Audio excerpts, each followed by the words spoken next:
আদ্রি মা বাকাই ফিকুম, আমি জানি না রে কতদিন তোদের মাঝে থাকবো, তবে আসবার পর মনে হয় রাসূলুল্লাহকে তুমি আর দেখবে না। কথাটা শুনবার পর হযরতে মুআযের চোখে পানি এসে গেল। ইয়া রাসূলুল্লাহ,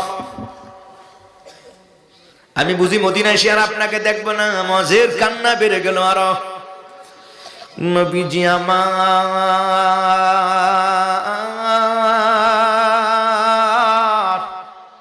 মুআজকে বললেন, ও মুআজ, ওই দেশে যাবি?